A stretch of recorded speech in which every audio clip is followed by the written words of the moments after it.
கல்வி கட்டண கொள்ளையில் ஈடுபடும் தனியார் பள்ளிகளின் அங்கீகாரத்தை தமிழக அரசு ரத்து செய்ய வேண்டும் என்று ராமதாஸ் வலியுறுத்தியுள்ளார். பாட்டாளி மக்கள் கட்சியின் நிறுவனர் ராமதாஸ் வெள்ளியன்று அறிக்கை வெளியிட்டுள்ளார்.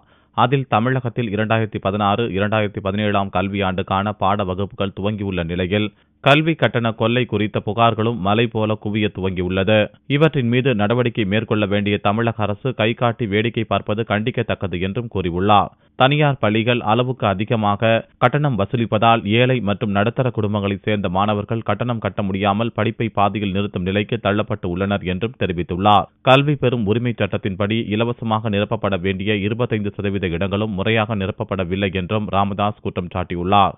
பள்ளி கல்வித்துறை அதிகாரிகள், பெற்றோர் ஆசிரியர் சங்க நிர்வாகிகள், கல்வியாளர்கள் அடங்கிய குழுவை அமைத்த அனைத்து தனியார் பள்ளிகளிலும் எவ்வளவு கட்டணம் வசூலிக்கப்பட்டிருக்கிறது என்பது குறித்து விசாரணை நடத்த வேண்டும்.